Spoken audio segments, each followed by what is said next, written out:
Salam uşaqlar. Bugünkü dərsimiz Bayandurlu, yəni Ağqoyunlu dövlətidir. Başlayaq dərsə. Erkən orta əsrlərdən Azərbaycanda məskunlaşan Ağqoyunlu, yəni Oğuz Türkmen boyları Dərbənd, Qarabağ, Naxçıvan, Göyçə göl ətrafı, Alagöz dağları və Araz çayının cənubdakı torpaqlarda yaşayırdılar. Monqol yürüşləri zamanı onlar köçülərək Təzlə Fərat çayları şimalına, Cənubi-Şərqi Anadoluya məskunlaşdılar. 14-cü əsrdə Pəhləvan bəy Van gölünün qərbində Ağqoyunlu tayfa ittifaqını yaratdı. Pəhləvan bəydən sonra hakimiyyətə Qarayoluk Osman bəy gəldi və 14-cü əsrin sonlarında Ağqoyunlu bəyliyi feodal hakimliyini yaratdı. Diyarbəkir Ağqoyunlu bəyliyinin mərkəzi seçdi. Öz adına pul kəsildi və siyasi nüfuzunu genişləndirdi.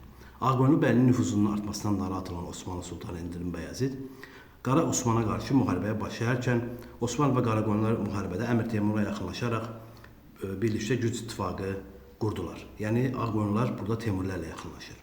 Əmir Teymurun Osmanlı üzərində qələbəsindən sonra, yəni 1403-cü Ankara döyüşündən sonra bəyliyin ərazisi genişləndi.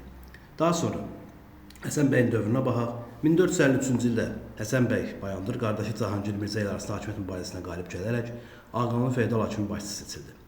Həsən bəy mənbələrdə uzunboy fiziki cəhətdən güclü olduğu üçün Uzun Həsən adlanmışdı. Qərbdə Osmanlı dövləti, şərqdə Qaraqoyunlu dövlətləri sərhəddə yerləşən Ağqoyunlu bəyliyinin idarəsi diplomatik əlaqələr yaratmağa Həsən bəy o zaman bütün şərqdə və Avropada yeganə diplomatik qadın kimi tanınan anası Sara Xatuna yaxından kömək edirdi ona. Həsən bəy türk dilində böyük əhəmiyyət vermiş və onun əmri ilə Quran kitabı türk dilində tərcümə edilmişdir. Hazırda bir nüsxə isə Məşəd şəhərində İmam Rıza muzeyində saxlanılır. Həsən bəyin anası Sara Xatun sarayda və rəsmi qəbulda türk dilində danışırdı.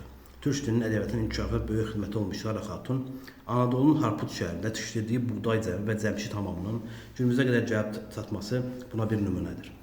Avropalı kralları öz ölçülərini Sara Xatunun ehtiram göstərməyə və Azərbaycanda qəbul edilmiş şəkildə yanaşmağı tövsiyə etmişdilər. İndi baxaq burada idarəçilik yoluna. Pəhləvan bəy Ağqoyunlu tayfa ittifaqını yaratmışdı.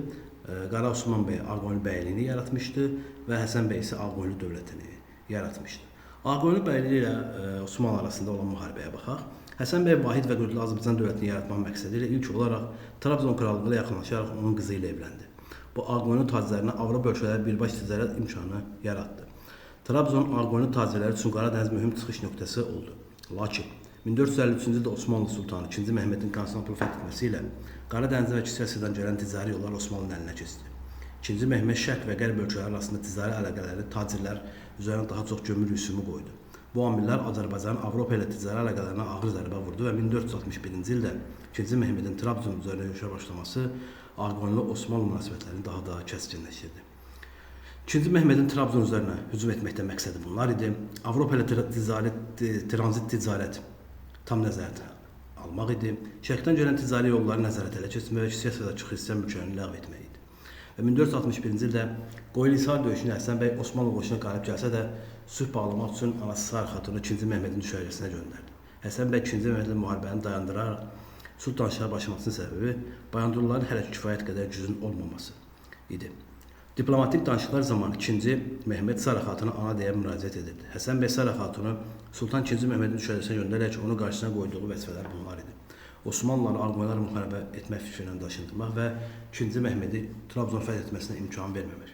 Sara Xatun birinci məhsələsinin ötəsindən gələrək Sultan II Məhmədə sülh bağladı və onu Trabzon şahapağına daşındıra bilmədi lakin. Və 1461-ci ildə II Məhməd Trabzonu fəth etdi. Bununla da Bizans İmperiyası son qalıb olan Trabzon krallığı da süqut etdi.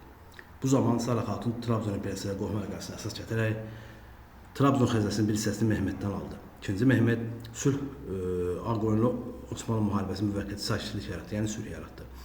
Osmanlıların Trabzon fəth etməkdə Ağqoyunlular üçün nəticələri isə bunlar idi.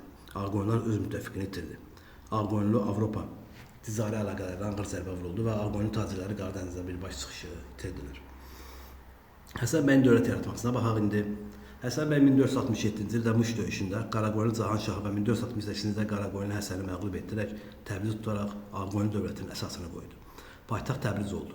Baharlılar nəslindən narazı qalan Oğuz boylarının bir qismi isə Bayandurluların hakimiyyəti altında birləşdi. Ağqoyunlu dövlətinin ərazisinə daxil idi. Kürd çayının cənubundan İran körfəzinə qədər ərazilər, İraq, Şərqi Anadolu, Şərqi Gürcüstan və indiki Ermənistan və İran. Həsən bəyin dövləti möhkəmlənmək üçün gördüyü tədbirlər isə bunlar idi.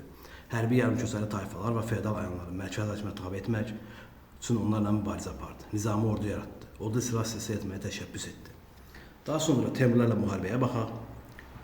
Teymur dövləti ilə, yəni Teymur hökmdarı Əbu Səid Ağqoyunlu dövləti yaranan kimi onunla müharibəyə başlayaraq Azərbaycana hücum etdi. Müharibənin səbəbi Əbu Səidin Ağqoyunlu dövlətinin yaranmasına barışmaması idi. Ərdəbil hakimi Şeyx Heydərin və Həsən bəy Teymur apardığı müharibədə müttəfiq kimi öz tərəfinə çəkdi və müttəfiqi oldu. Müharibə nəticəsində Əbu Səidin qoşunu Muğanda mühasirə alınaraq məğlub edildi. Hətta Əbu Səid burada öldürülür. Avropa dövlətləri münasibətlərə baxaq. 1472-ci ildə Ağqoyunlu dövləti Venesiya ilə Osmanlı əleyhinə ittifaq bağladı.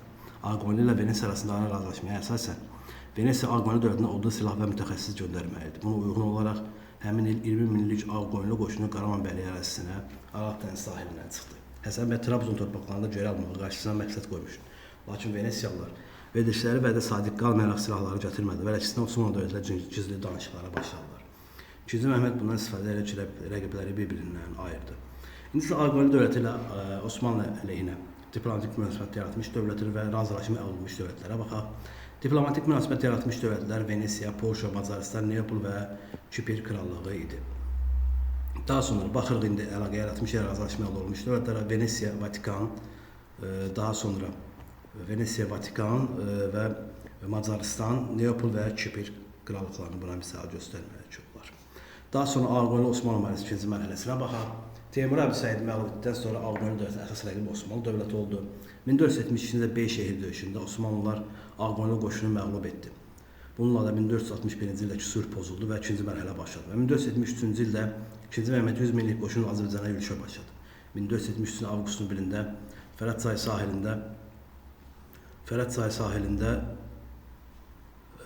çayı sahilində Osmanlı Ağqoyunlu arasında iç döyüş baş verdi və Malatya döyüşündə Həsən bəy Osmanlı 12 minlik zərbə qüvvəsini pusuqaya salaraq tamamilə məhv etdi. Lakin Həsən bəy, yəni Həsən Padşah hücumu davam etdirməməsi 2-ci Məhəmmədin qüvvələrinin nizamlamasına imkan yaratdı. Deməli, biz burada bildik ki, Malatya döyüşündə Ağqoyunlular, Beyşəhir döyüşündə isə Osmanlılar qalib gəlir və bundan sonra 1473-cü ildə avqustun 11-də Otuqbeli, yəni köhnə adıyla Tərcan Ovasında ordu silahlar yaxşı təchiz olunmuş yeniçərilərin hücumları sayəsində Osmanlılar qalib gəldi. Lakin 2-ci Məhəmməd Otuqbelidəki böyük cəyə qarandığı üçün hərbi əməliyyatlara öyrətdir və əsas diqqəti Venesiya və Avropa dövlətlərinə qarşı yönəltdi. Beləliklə, 15-ci əsrin 70-də başlayan Ağqoyunlu Osmanlı müharibəsi tərəfindən heç kim qalib gələ bilmədi və 2-ci Məhəmmədin Azərbaycana keçirmək planı iflasa uğradı. Malatya və Otuqbeli döyüşündən sonra Həsən Paşanın mövqeyi zəiflədi və ölkədə feodalların mərkəzləşməyə qarşı mübarizəsi gücləndi. İndi Ağqoyunlular Osmanlı arasında başlayan döyüşlərə baxaq və kim qalib, kim məğlub olub onu bilək. Qoyulu Hisar döyüşü 1461 Ağqoyunlular qalib gəldi. Beyşəhir döyüşü 1472 Osmanlılar qalib gəldi. Malatya döyüşü 1473 avqustun 1-də Ağqoyunlular qalib gəldi və Otuqbeli 1473 avqustun 11-də Osmanlılar qalib gəldi. Həsən bəyin Səfəv Ərdəbil hakimi münasibətlərinə baxaq. Bacısı Xədicə bəyimi Diyarbəkirə Ərdəbil hakimi Şeyx Cüneydə ərə vermişdi. Sonralar qızı Aləmşah bəyimi Şeyx Heydər evləndirərək Ağqoyunlu Səfəv ittifaqını möhkəmləndirdi və 1470-ci ildə Şeyx Heydəri Ərdəbildə Səfəv ordunun taxtına oturtdu. Həsən bəyin qızı Orda və Moskva knyazi ilə münasibətlərinə baxaq. 1475-ci ildə Moskva knyazi 3-cü İvan Bayandurlu sarayına elçi göndərmişdi. 3-cü İvan Bayandurlu sarayına elçi göndərməsi məqsədi bunlar idi. Ticari əlaqələri genişləndirmək və Qızıl Orduya qarşı birgə mübarizə aparmaq idi. Lakin daha əvvəl Qızıl Ordu xanının qiymətli ədələri Təbriz elçiyə göndərməsi və 9 ədələri qurması bu ittifaqa mane olmuşdu. Həsən bəyin Gürcüstana yürüşlərinə baxaq. 1477-ci ildə hakimiyyətin sonuna yaxın Həsən bəy Gürcüstana uğurlu yürüş etdi. 1477-ci ildə Gürcüstanı 6-cı Bağdad sulhuna əsasən Tiflis daxil olmaq Şərqi Gürcüstan Ağqoyunlu dövlətinə birləşdirildi. Hakimiyyətin şərqə yayılması, yəni Şərqi Gürcüstana yayılması Şeyx İbrahim, Qaraqoyunlu Cahanşah və Ağqoyunlu Həsən Padşah üçün oxşar cəhətlərdir. Yaqub Paşanın hakimiyyəti dövrü Həsən Padşahdan sonra hakimiyyətə Yaqub Paşa gəlmişdi oğlu 1478-1490-cı illərdə əsas diqqətini daxili sabitliyi qorumağına yönəltdi, qiyam və çıxışlara yatırdı, ölkədə sabitçilik, nisbi sabitlik hökm sürdü. Osmanlı dövləti ilə toqquşmağa çəkinərək Sultan II bəyə yaxın dostluq münasibəti yaratdı. Həsən bəy Şirvanşahlarla olan dostluq siyasətini davam etdirməklə yanaşı onunla qohumluq münasibətləri yaratdı.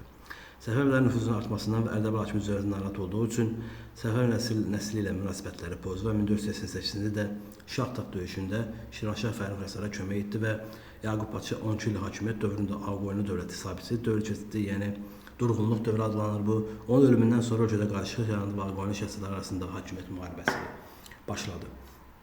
Baysunqurun hakimiyyətinə baxaq 1490-1492 Yaqub Padşah hakimiyyətə gəldi və 1492-ci ildə Bərdə döyüşündə Ağqoyunlu şahzadəsi Rüstəm Mirzə Səfəv Quran köməyi ilə Baysunquru məğlub edərək taxtdan saldı və öz hakimiyyətini qurdu. Rüstəm Padşahın hakimiyyətinə baxaq 1492 və 1497. 1492-də Ərdəbil hakimi Sultan Əlinin həbsdən azad edərək Ərdəbilə qaytardı və onu müstəqil hakim kimi tanıdı. Lakin Səfəvi nüfuzunun artdığı üçün Rüstəm Mirzə münasibətləri pozaraq 1494-cü ildə Şəməsi döyüşündə keçmiş müttəfiqi olan Sultan Əlini məğlub edərək Ərdəbilə ələ keçirdi. Çoxlu soyğu torpaq paymaqla hərbi köçərəyanların məğlubiyyətə qazanmağa çalışsa da bu siyasəti uğursuz oldu. Ondan sonra hakimiyyətə Əhməd Padşah gəlir 1497, 10 ay hakimiyyətdə olur. 1496-cı ilin sonunda Naxçıvan döyüşündə Rüstəm Padşahı məğlub edərək 1490 əvvəlində Təbrizdə taxta çıxdı. Tarixdə Göy Əhməd kimi tanınır. Hakimiyyətə gələn kimi islahatları həyata keçirdi. İslahatları bunlar idi və məqsədi bunlar da hərbi əyanların müqavimətini qırmaq və ara müharibələrini son qoymaq, dövləti və iqtisadiyyatını və əhalinin rifahını möhkəmləndirmək idi. İslahatlar isə bunlar idi. Şəriətdə uyğun olmayan 20-dən çox vergi növ mükəlləfiyyəti ləğv etdi, haqqında fərman verdi. Soyurqal torpaq mülkiyyətini məhdudlaşdırmaq siyasəti yeritdi və Osmanlı dövlətinin təcrübəsinə uyğun idarəetmə sistemi qurdu. Səbəbi də o ki, bu Göy Əhməd həm də 2-ci Məhmədin nəvəsi idi. Əhməd Padşah islahatından razı qalan hərbi köçərəyanlar 1497-ci sonunda üsyan qaldıraraq onu taxtdan saldılar. Əhməd Padşahdan sonra Murad Mirzə hakimiyyətə gəldi və digər əmisi oğlu Əlvənd Mirzə buna qarşı çıxaraq müharibəyə başladı və Ağqoyunlu dövlətin bölünməsinə səbəb oldu və 1500-cü ildə Murad Mirzə və Əlvənd Mirzə arasında imzalanan əhbər sazişi dövləti rəsmi olaraq parçaladı və nəhayət Səfəvənin yüksəlişi ilə Ağqoyunlu dövləti tarixdən silindi. İndi Ağqoyunlu dövlətinin parçalanması süqutu haqqında söhbət edək. Ağqoyunlu dövlət rəsmi olaraq parçalanaraq kişi şahzadə arasında bölünmüşdü. Fars, Kirman, İran, Şam və İraq Murad Mirzənin nəzarətinə keçdi. Qızılüzən çayın qərbindən Azərbaycan şərqi isə Əlvənd Mirzəyə keçmişdi. Səfəv sülaləsinin nümayəndəsi İsmail Mirzə 1501-ci ildə Şərur döyüşündə Əlvənd Mirzəni və 1503-cü ildə Həmədan yəni Almabulağı döyüşündə isə Murad Mirzəni məğlub etdi və beləliklə Ağqoyunlu dövləti süqut etdi və Səfəv dövləti yarandı və yüksəlişə keçdi. Hakimiyyət dövrləri var, burada bir-bir baxarsınız bunlara. Bundan əlavə deyə bilərik ki, bu siyahı dövlətinin son dövr hökmdarlarının hakimiyyəti ilə əks etdirilir və 1503-cü ildə 1-ci İsmailin qələbəsi ilə Ağqoyunlu dövləti tamamilə süquta uğradı və tarix səhnəsindən çəkildi. İndi xəritələrə baxaq. Əsasən bizə hansı ərazilər lazımdır, burada diqqətlə baxacaq. Bizə əsas mərkəz Təbriz lazımdır və bu Təbriz buradır və bu dövlətin mərkəzidir. Obsi dövlətlərdən fərqli olaraq Şirvanşahlar dövlətini asla salmayıb, yəni Şirvan ərazisi onun dövründə müstəqil idi, yəni Ağqoyunlular dövründə. Daha sonra nə deyək, Osmanlılarla müharibələrdə bəli, burada işarətlənib hansı ərazilərdə müharibələr baş verib, bu ərazilərdə müharibələr baş verib və bu ərazilərdə müharibələr baş verib və həmin mübarizələr haqqında da biz nəzəriyyədə geniş məlumat verdik. Ümumi Ağqoyunlu dövlətinin ərazisi bu qədərdir, yəni sərhəddə Osmanlı dövləti, Misir məmlükləri, Teymurilər dövlətinə sərhəd idi və demək olar ki, Azərbaycanda qısa ömürlü də olsa böyük bir iz buraxmış feodal dövlətlərdən idi. Dərsimiz bu qədərdir, ümidvaram sizin üçün faydalı olar, oldu, çox sağ olun.